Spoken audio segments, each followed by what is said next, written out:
فقیہ واحد اشد علی الشیطان من الف عابد. روایت ہے حضرت ابن عباس یعنی حضرت عبداللہ ابن عباس ان کا اصل نام ہے رضی اللہ تعالیٰ عنہ سے فرماتے ہیں کہ فرمایا جناب نبی اکرم صلی اللہ علیہ وسلم نے ایک فقہی شیطان پر 1000 عابدوں سے زیادہ بھاری ہے. یعنی ایک عالم دین شیطان پر بھاری پڑ جاتا ہے 1000 عابدوں سے. ایک طرف 1000 عابد ہوں عبادت گزار تو شیطان کو ان سے اتنا خطرہ نہیں ہے. شیطان کو اس ایک عالم با عمل سے خطرہ ہے, وہ اس سے لرزتا ہے. اس سے معلوم ہوتا ہے کہ علم کا کتنا بڑا مقام ہے. عبادت لازمی ہے, اس کا اپنا مقام ہے, لیکن علم کا مقام اس حدیث پاک کے ذریعے سے آپ نے ابھی سنا کہ ایک فقہی عالم, بتائیے کیا شان ہے کہ 1000 عابد ایک طرف, شیطان کو ان کا کوئی دباؤ نہیں ہوتا اتنا جتنا کہ اس ایک عالم با عمل کا ہوتا ہے.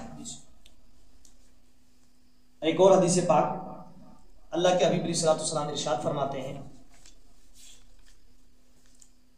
عن ابن مسعود قال قال رسول الله صلى الله عليه وسلم لا حسد الا في اثنين رجل آتاه الله مالا فسلطه على هلكته في الحق ورجل آتاه الله الحكمة فهو يقضي بها يعلمها. متفق علیہ. مسلم اور بخاری میں یہ حدیث پاک درج ہے.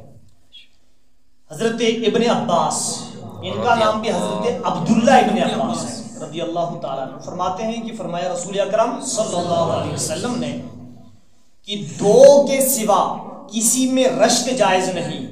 ایک شخص جسے اللہ مال دے تو اسے اچھی جگہ خرچ کرے, اور دوسرا وہ شخص جسے اللہ علم دے تو وہ اس سے فیصلے کرے اور لوگوں کو سکھائے.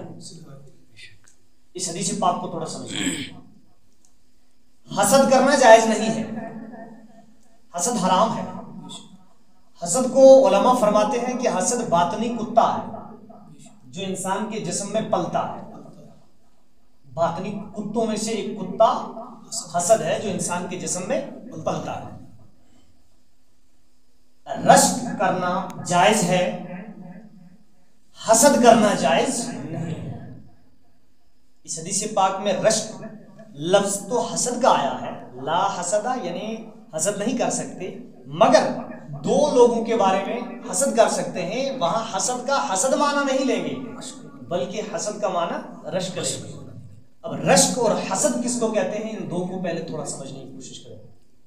حسد کہتے ہیں آپ کسی کے پاس کوئی نعمت دیکھیں, کوئی بھی نعمت کسی کے پاس دیکھیں تو پھر اگر دل میں یہ بات پیدا ہو کہ اس شخص سے یہ نعمت چھن جائے اور مجھے حاصل ہو جائے تو اسے حسد کہتے ہیں.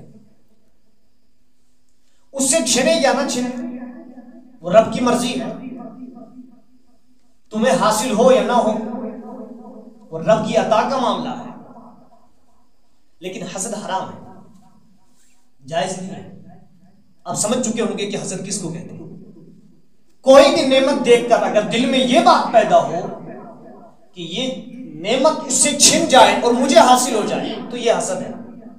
رشک کسے کہتے ہیں, رشک یہ ہے کہ آپ کسی کے پاس کوئی نعمت دیکھیں